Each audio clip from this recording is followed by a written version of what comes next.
Isang mapagpalang araw sa ating lahat. Ako ang inyong lingkod, Elijah Paulian Valdez, at welcome sa ating daily devotions. Ang ating verse for the day ay nasa Mateo chapter 5 verse 16.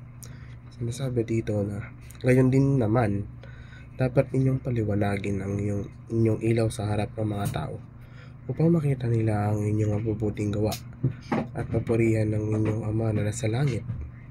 Ang salitang Hebreo na kafod talagang isinalin sa kalwalhatian.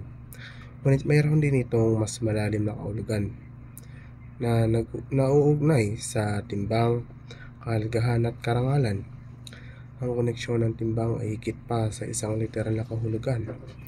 Ito ay nagpapahiwatig ng kahalagahan, halaga, at pagpipitagan na nauugnay sa kalwalhatian ng salitang Griego para sa kalwalhatian, doxa, at maaari rin itong isalin bilang kalwalhatian sa bagong tipan. Sumasaklaw sa kanyang banal na kalikasan at mga katangian. Maaari din itong maghatid ng ideya ng ningning o kaningningan. Ang ideya ng pagluluwalhati sa Diyos ay ang sukdulang layunin ng buhay, ay isang pangunahing prinsipyo sa ilang relihiyosong tradisyon, partikular na ang Kristyanismo. Nangangahulugan ito ng pamumuhay na parang nagpapakita ng kadakilaan sa Diyos, pagbibigay sa Kanya ng papuri para sa lahat, at paghahangad ng Kanyang kalwalhatian higit sa lahat.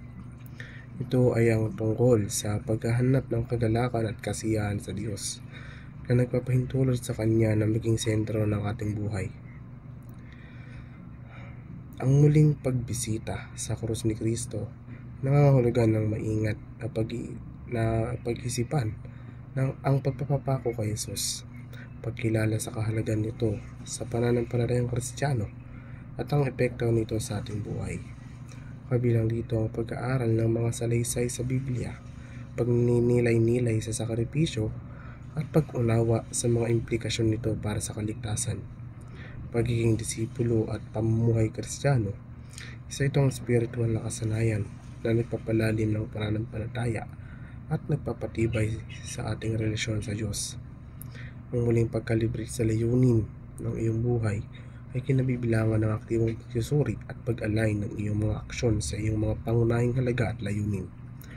Tinutulungan ka ng prosesong ito na matukoy kung ano ang tunay na mahalaga, kung ano ang nagdudulot ng kahulugan sa iyong buhay, at kung anong mga hakbang ang kailangan mong gawin upang ituloy ang iyong mga hilig at adhikain. Ang pag-alala sa naparangalan ng Diyos sa bawat desisyon ay nangangahulugan ng sinasadyang paghahanap sa kanyang patnubay at karunungan ng iyong mga pagpili, malaki man o maliit. Kabilang dito ang pagkilala na ang bawat desisyon ay isang pagkakataon na kumonekta sa Diyos at magtiwala sa kanyang plano para sa iyong buhay.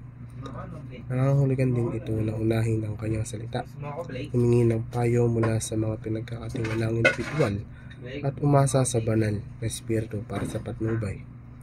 Muli, ako ang inyong lingkod, Elijah Paulian Valdez, at dito na nagtatapos sa aking daily devotions.